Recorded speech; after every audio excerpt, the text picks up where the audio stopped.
Hindi pa yung maliwanag.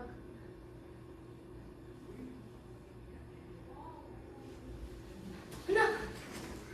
Anak! Anong ginagawa mo rito? Nagkakagulo sila. Tumakas ako. Hindi ka pa kakainin dahil sa ginawa mo. Magtakas.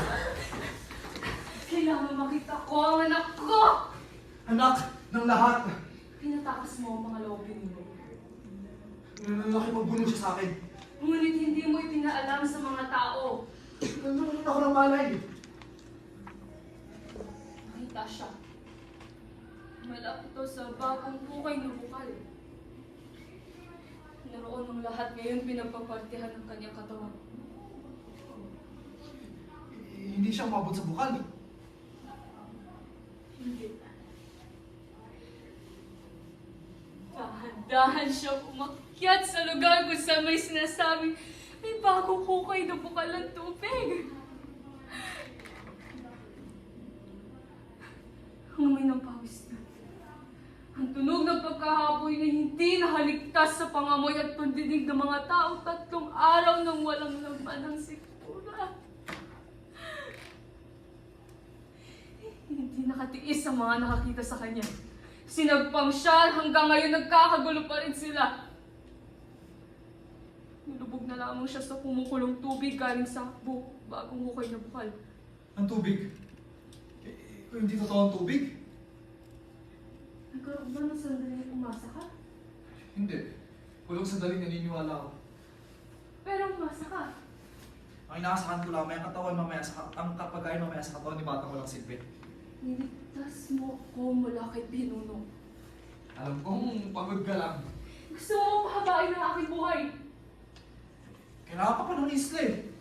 Tinutubuan ka na ng pag-ibig. Bumalik ka na ako kay Pinuno. Nagkakatotoo ng alaman. Itakas na natin ang ating anak. Hindi nga totoong nahukay na bukal. Mga kahukay pa tayo ng ibang bukal.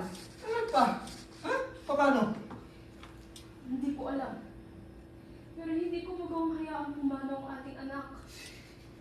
Kailangan sumunod tayo sa batas. Nilabag na natin ito. Simulan tubuan tayo ng pag-ibig. Katawan lang ako. Maaari mong kainin balang araw upang patuloy ng uboy ang iyong katawan. Hindi ako naniniwala sa alamat. Humingi sa'yo ng konting sandali at pangalawang pinuno. Upang maabot muna niya ang bagong hukay na bukal ng tubig, hindi ba? Yun ang dahilan kung bakit hindi mo agad sinigaw ang kanyang pagtakas. Hindi totoo yan. Humingi rin ako ng konting sandali. Hayaan mo makasama ko muna ang ating anak.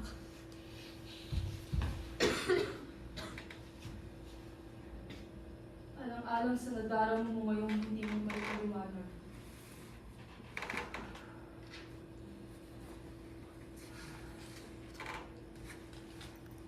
Sa pagsigaw ko, magtago ka, tagaluto. Nakakahulog ka lamang papalapit ng mga tao.